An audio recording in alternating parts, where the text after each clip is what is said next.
누가복음 2장 41절부터 50절 말씀입니다. 화면을 보고 함께 교독하겠습니다. 제가 먼저 읽겠습니다. 그의 부모가 해마다 유월절이 되면 예루살렘으로 가더니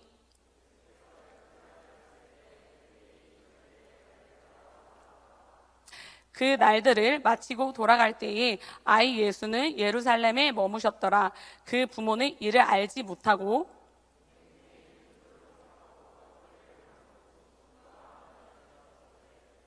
만나지 못함에 찾으면서 예루살렘에 돌아갔더니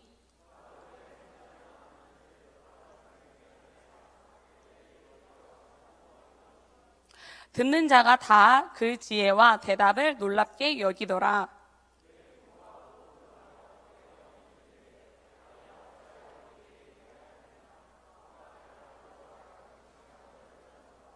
예수께서 이르시되 어찌하여 나를 찾으셨나이까?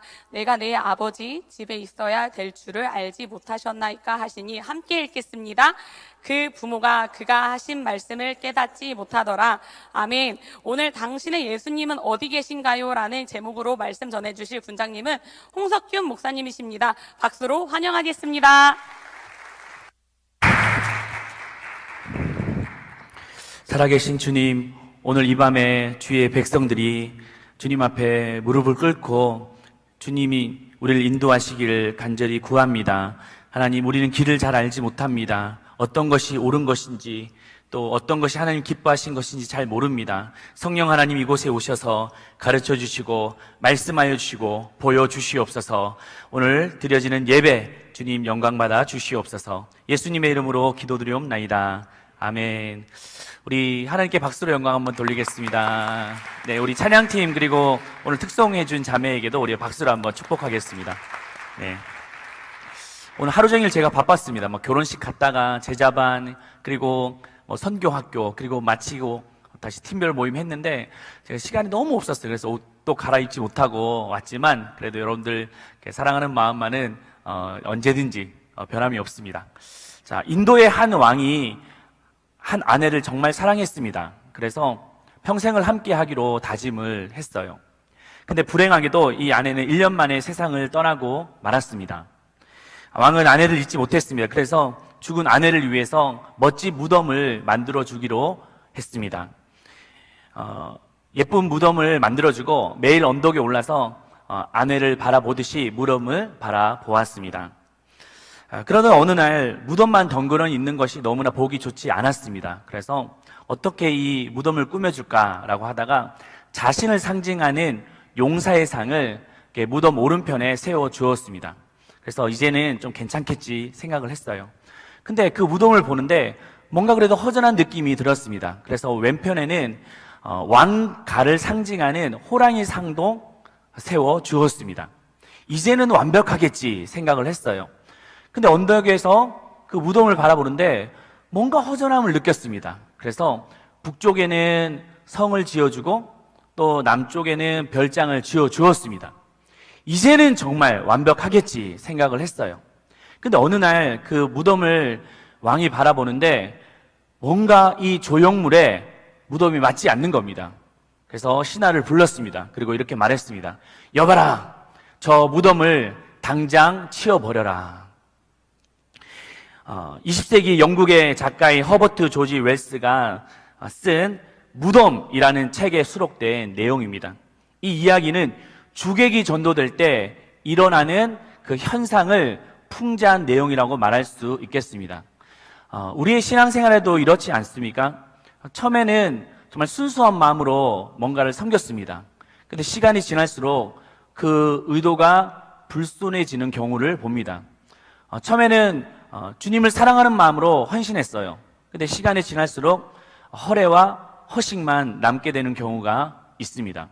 주객이 전도되었다라고 말할 수 있겠죠.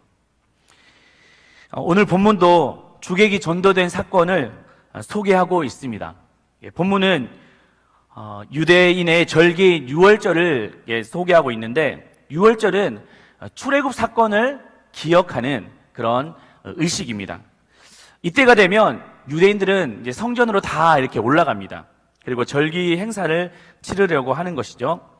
오늘 본문에 보면 요셉 그리고 마리아도 유년 예수를 데리고 예루살렘으로 올라갑니다. 그리고 이렇게 절기행사를 다 마치고 이제 돌아오는 길이었어요. 하루 길을 지났는데 이게 어떻게 된 일인지 유년 예수가 보이지 않는 것입니다. 그래서 이 부모는 너무나도 놀랐습니다. 쉽게 말하면 실종당한 거예요. 여러분들 혹시 어릴 때 부모님에게 잃어버림을 당한 경우가 있습니까? 아니면 주위에 사람을 잃어버렸던 그런 경우가 있습니까? 저는 한 대여섯 살 우리 딸이 그때쯤 한번 잃어버렸던 경우가 있었어요. 친한 목사님과 함께 그 가족들과 함께 포천에 허브 힐즈랜드라고 혹시 아십니까? 가보신 분도 계실 건데 거기에 이제 놀러를 갔어요. 그래서 애들과 놀아주고 또 밥도 먹고 시간을 보냈습니다. 그래서 점심을 먹고 이제 뭔가 차를 마시려고 하는데 이게 웬걸 우리 아내가 제게 달려와서 여보 우리 지금 딸이 없어졌어 라고 하는 거예요. 아내의 얼굴은 너무나도 창백했습니다. 근데 저 또한 그 말을 듣고 너무나도 흥분했어요. 그리고 이 딸이 없어졌다라고 하는 그 상실감 때문에 안절부절을 못 하겠는 거예요. 그때부터 막 찾기 시작했습니다.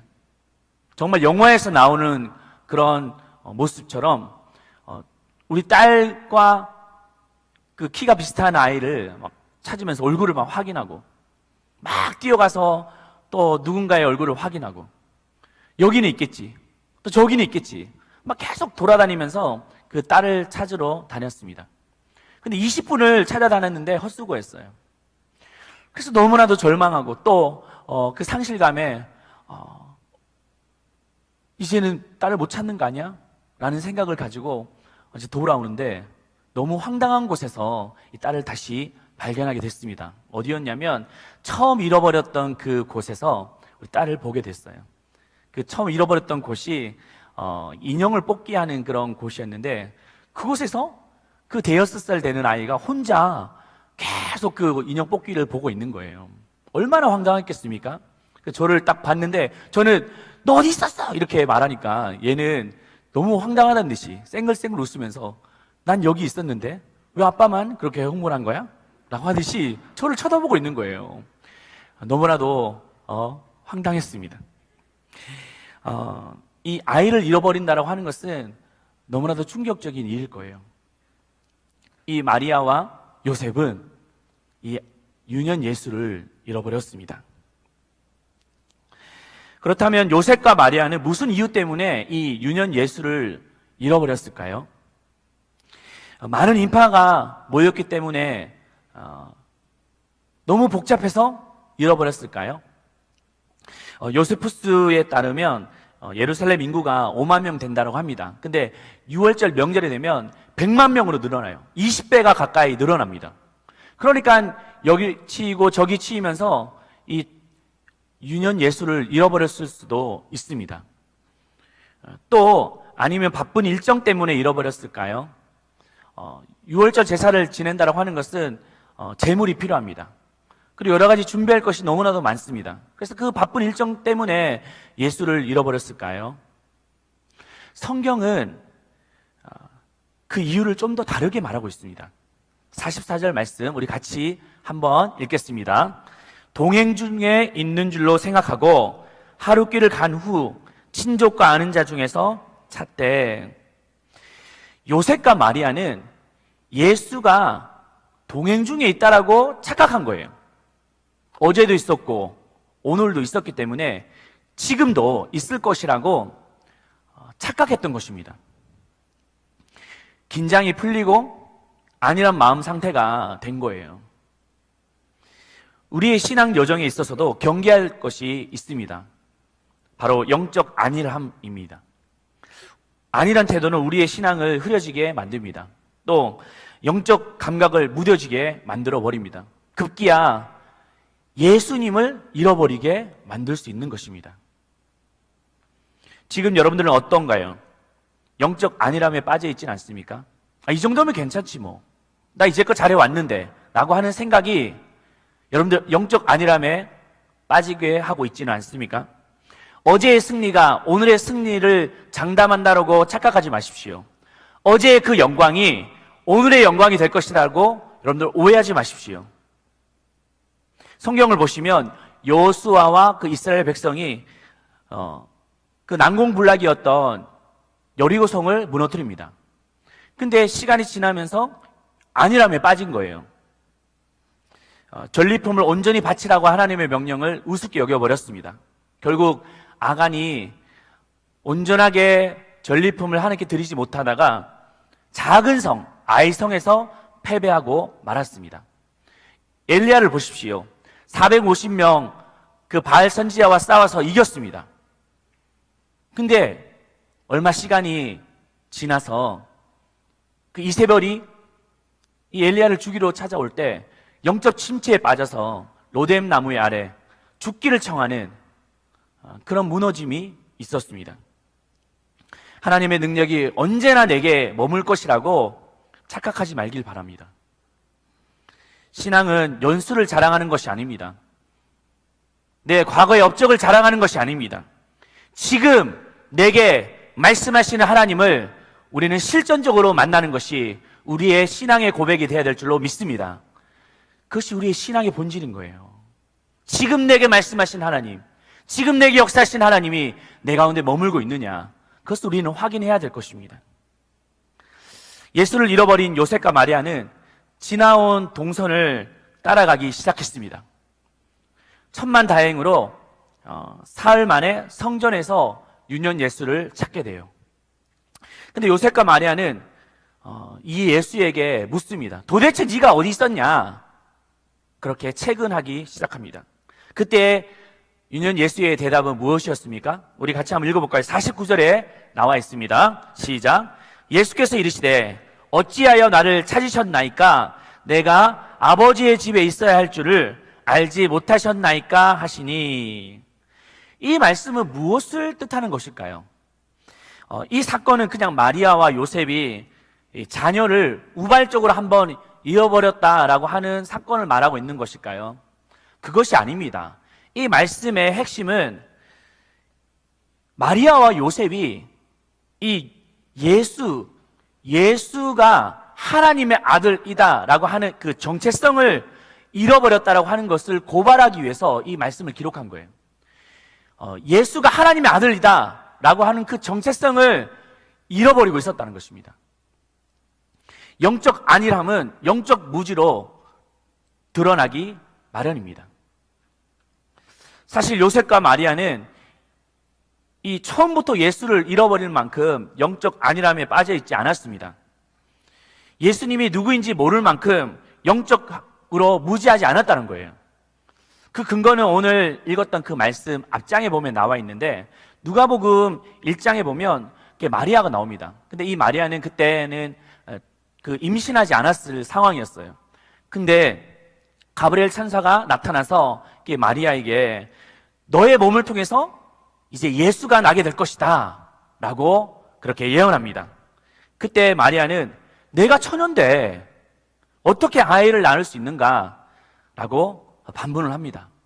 그때 그 천사가 이렇게 예언을 하죠. 누가복음 1장 35절입니다. 같이 읽겠습니다. 천사가 대답하여 이르되 성령이 내게 임하시고 지극히 높으신 이의 능력이 너를 덮으시리니 이러므로 나실 바 거룩한 이는 하나님의 아들이라 일컬어지리라. 아멘. 이 말이 얼마나 부담스러워요.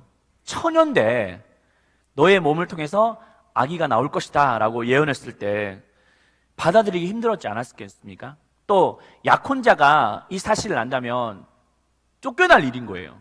또 당시에 처녀가 아이를 가지면 돌로 쳐도 문제가 되지 않았습니다. 이게 합법적으로 주어진 그런 처벌이었어요. 근데 이 마리아가 자기의 몸으로 아이가 잉태될 것이다라고 그런 예언을 들었을 때 거부하고 싶지 않았겠습니까? 너무나도 부담스러운 일이었을 것입니다. 그럼에도 불구하고 마리아는 어떻게 대답합니까? 누가복음 1장 38절에 나와 있습니다. 같이 읽겠습니다. 마리아가 이르되 주여 여종이오니 말씀대로 이루어지이다 하매 천사가 떠나가리라. 그 어떤 대가를 치르더라도 예수님을 영접하겠다라고 하는 그 믿음의 고백을 하고 있는 것입니다. 왜입니까? 그 예수가 하나님의 아들이라고 하는 그 정체성을 알았던 거예요. 이런 모습은 단지 마리아에게만 있던 것이 아니었습니다. 마리아의 남편인 이 요셉에게도 있었어요. 예수가 태어난 뒤에도 예수의 아버지 요셉에게도 있었습니다. 당시 헤롯이 예수가 태어난 것을 알고 자신의 왕위에 대한 위협감을 느꼈습니다. 그래서 2살 이하에 있는 아이는 모조리 다 죽여버려라, 그렇게 명령을 내립니다. 그때 주의 사자가 이제 현몽하여 요셉에게 예수를 데리고 애굽으로 피신할 것을 권고합니다. 이때 요셉은 어떻게 합니까? 마태복음 2장 14절에 보면 나와 있어요. 우리 같이 읽겠습니다. 요셉이 일어나서 밤에 아기와 그의 어머니를 데리고 애굽으로 떠나가. 모든 수고를 감수하고도 예수를 지키겠다라고 하는 거예요. 요셉은 영적으로 깨어 있었습니다. 민감하게 반응하고 있습니다. 상황을 주시하고 기꺼이 대가를 치렀던 것입니다. 그 이유가 무엇이었습니까? 예수가 어떤 자인지를 분명히 알고 있었기 때문입니다. 예언으로부터 나왔던 그 예수의 정체성을 분명히 알고 있었기 때문이었어요. 요셉과 마리아는 영적으로 깨어있을 때 영적인 안일함에 빠져있지 않았습니다. 우리도 마찬가지입니다. 영적인 안일함에 빠져있게 되면 우리는 예수를 잃어버리게 됩니다. 그러나 우리가 영적으로 깨어있으면 예수와 동행하는 삶을 살 줄로 믿습니다. 깨어있음, 그것이 우리에게 중요한 거예요. 영적으로 민감하게 반응하는 것, 이것이 우리 신앙에 너무나도 중요합니다. 여러분들 혹시 난 이 정도 괜찮아 라고 예배도 드리고 헌신도 하고 봉사도 하고 있으니까 괜찮다라고 혹시 안일함에 빠져 있지는 않습니까? 또 우리가 이 정도면 주님을 알고 있어, 내가 아는 이 지식 이 정도면 내 신앙생활 할 때 문제가 없어라고 영적 안일함이 영적 무지까지 이루고 있지는 않습니까? 사랑하는 여러분들, 영적으로 우리가 민감하시기를 축복합니다. 그때 주님과 동행함이 우리의 삶에 있을 것입니다. 그렇다면 우리가 지금 해야 될 것은 무엇일까요? 한번 따라할까요? 대가를 지불하는 것이다. 대가를 지불하는 것이다. 마리아는 대가를 지불했습니다. 요셉도 대가를 지불했습니다. 그 많은 위험을 감수하고도 예수를 지키겠다고 하는 그 대가 지불이 분명히 있었습니다. 우리는 이제 수련회를 2주 앞으로 다가왔습니다. 우리에게 필요한 것은 대가 지불이에요. 은혜는 주권적인 하나님의 역사입니다. 그러나 그 은혜를 갈망하고 사모하는 자에게 주신다라고 말씀하고 있어요. 우리가 이번 수련을 준비하면서 여러분들 어떤 대가 지불이 있습니까? 그냥 매번 반복되는 수련회 그냥 참석해서 그냥 은혜 주시면 받고 그렇지 않으면 말고 이런 생각이십니까? 우리는 정말 대가 지불이 필요해요. 때로는 물질이 필요합니다. 알바를 하지 않을 때 그 많은 물질이 사라질 수 있는, 내게 내 손 안에 들어오지 못할 수도 있습니다. 그럼에도 불구하고 우리는 결단해야 됩니다. 또 시간을 많이 빼앗긴다라고 하는 그런 염려가 있을 수 있어요. 나 지금 공부해야 되는데, 나 지금 준비해야 될 것도 많은데. 그러나 이 시간에 대한 그 대가 지불을 한번 해보십시오. 하나님께 드리는 자, 하나님께서는 우리를 더 많은 것으로 갚아주신다라고 하는 그 확신이 우리 가운데 필요합니다. 이것은 돈 놓고 돈 먹는 것이 아니에요. 하나님의 그 은혜를 생각할 때 우리가 기꺼이 주님 앞에 드리는 그 모습이, 그 모습을 보시고 하나님께 우리의 삶을 밀어주시고 축복하시고 이끌어 주신다는 그 사실을 우리는 기억해야 될 것입니다. 그때 우리는 주님과 놀라운 동행이 반드시 일어날 줄로 믿습니다. 제가 예수님을 만나게 된 것은 저희 누님의 영향이 참 커요. 저는 여러분들 앞에 참 부끄러운 이야기지만 저는 참 그 대학교 1학년 여름까지는 참 술을 좋아했던 그런 청년이었습니다. 그래서 친구들이 저 보면 이렇게 술 마시러 가자. 술 친구 없으면 저에게 연락해서 이렇게 술 마시러 가자라고 했을 정도로 참 술을 좋아했던 그런 청년이었어요. 근데 이제 저희 누님은 참 믿음이 좋았습니다. 근데 그 누님의 눈에 저를 볼 때 얼마나 안쓰럽겠습니까? 저 동생이 정말 예수님을 만나면 좋겠는데, 저 예수님을 만나면 뭔가 방황하지 않고 올바른 길을 갈 것인데, 저를 보면 늘 그냥 안타까워했었어요. 저희 누님은 또 선교단체에서 간사를 했었습니다. 그러니까 얼마나 잘 훈련을 받았겠습니까? 근데 우리 동생은 훈련도 못 받지, 주님도 못 만났지. 그러니까 얼마나 안타까운 마음이 있었겠습니까? 하루는 저를 부르는 거예요. 갔습니다. 근데 봉투 하나를 준비해서 제게 이렇게 내미는 것입니다. 이게 뭐냐고 물으니까 누님이 하는 말이, 내가 알바를 했는데 너를 위해서 했다라는 거예요. 왜 했냐면 이번 대학 선교단체의 수련회에 네가 꼭 갔으면 좋겠다라고 하는 마음을 가지고 내가 돈을 모았다는 겁니다. 한 번만, 제발 딱 한 번만 그 수련회에 가달라고 얘기를 합니다. 평상시 같으면 저는 다 거절했습니다. 왜 이러냐고, 불편하게 하지 말라고, 막 이렇게 저는 그 불편함을 드러냈을 거예요. 근데 그날만은 저도 모르게 그 누님의 그 요구에 나도 모르게 알았어 라고 할 수밖에 없었어요. 왜냐하면 그 누님의 눈에는 그 글썽글썽한 그 눈물이 고여 있었던 거예요.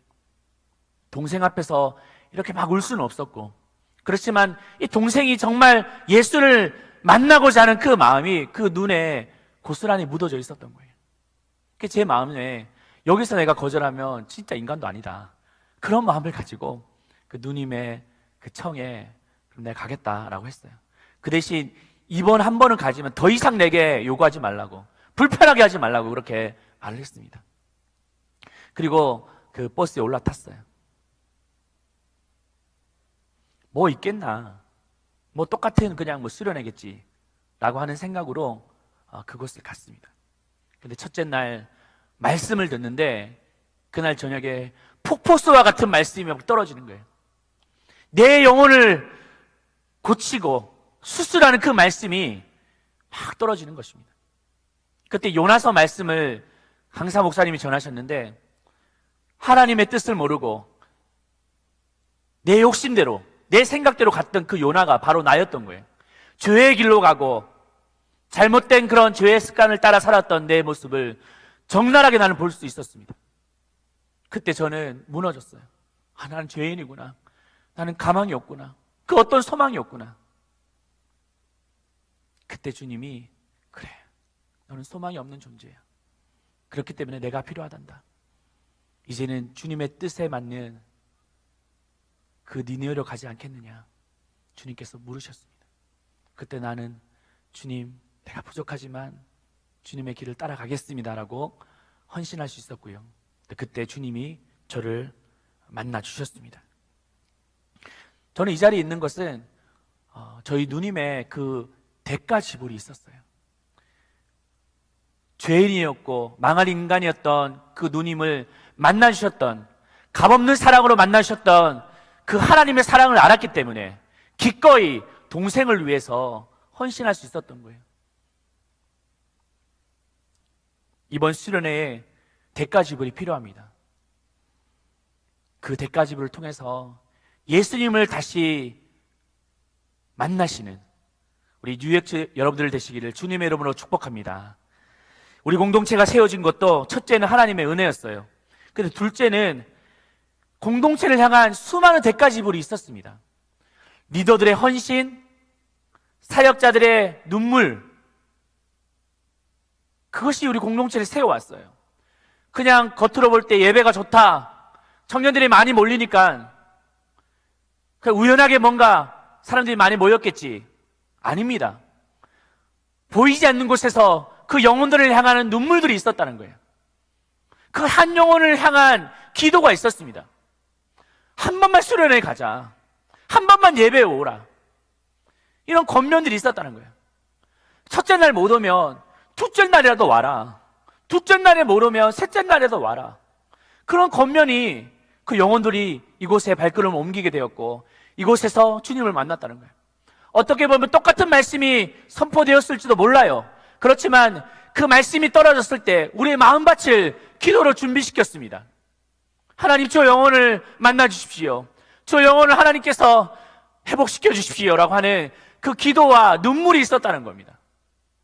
그래서 그 말씀 앞에 그 기도의 텃밭 위에 그 영혼이 회복될 수 있었습니다. 사랑하는 여러분들, 이번 수련회에 우리 함께 우리 초청하기를 원하지 않으십니까? 그 청년들이 무슨 소망이 있겠습니까? 오늘날 청년들이 살아가는 삶이 너무나도 만만치가 않아요. 어디에서 그들이 무슨 대답을 찾을 수 있겠습니까? 해안을 찾을 수 있겠습니까? 길을 발견할 수 있겠습니까? 오직 이곳에서 하나님의 말씀하시고 역사하시는 현장만이 우리를 바꿀 줄로 믿습니다. 그래서 우리가 다가가야 돼요. 다시 한번 권면해야 됩니다. 한 번만 같이 가자. 한 번만 같이 우리가 은혜를 받자. 그 자리가 바로 역사의 현장이 될 것입니다. 저는 여러분들에게 초청하고 싶습니다. 이번 수련회에 함께 동참하자고 권면하고 싶습니다. 우리의 삶이 매번 쳇바퀴 돌아가는 삶, 어떻게 보면 신앙생활을 하는 것도 쳇바퀴 돌아가는 삶, 예배드리고 헌신하고 봉사하면서 우리도 모르게 아무런 문제가 없이 영적 안일함에 빠져서 예수님을 잃어버리고 있지는 않습니까? 우리가 영적으로 깨어 있는다면 예수님과 동행하는 삶을 다시 회복할 수 있을 것입니다. 이번 수련회에 우리 함께 동참해서 예수님과 동행하는 삶이 무엇인지를, 그 참 기쁨이 무엇인지를 회복하는 이번 수련회가 되기를 주님의 이름으로 축원합니다.